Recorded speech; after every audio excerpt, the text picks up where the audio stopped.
నీ ఫ్యామిలీ మొత్తం నీ సంపాదన మీద ఆధారపడింది. అయినా సరే ఏదేమైనా నా కొడుకు వదిలేదే లేదు.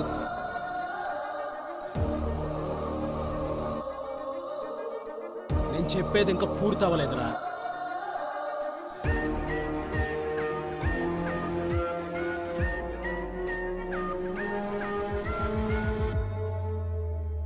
మీ పేరెంట్స్ నాన్న తిప్పలు కూడా బెయిల్ మీద బయటికి తీసుకొస్తారు. బయటకు వచ్చాక నువ్వు వాడి మీద కాన్సన్ట్రేషన్ చేస్తావు.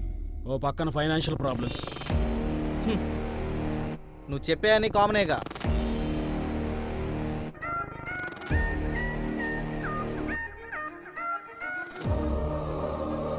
సిల్లీగా అన్నావు కామనే గాని ఫేస్ చేసేటప్పుడు తెలిసింది. ఫైనల్గా నీ దగ్గర డబ్బులుంటే సాక్ష్యాలు కొంటావు, కేసు గెలుస్తావు. ఇవన్నీ నీ దగ్గర డబ్బులుంటేనే. కానీ నీ దగ్గర డబ్బులు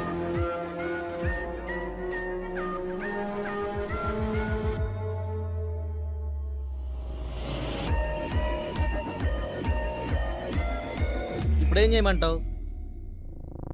కామ్గా అన్ని మూసుకుని కూర్చో.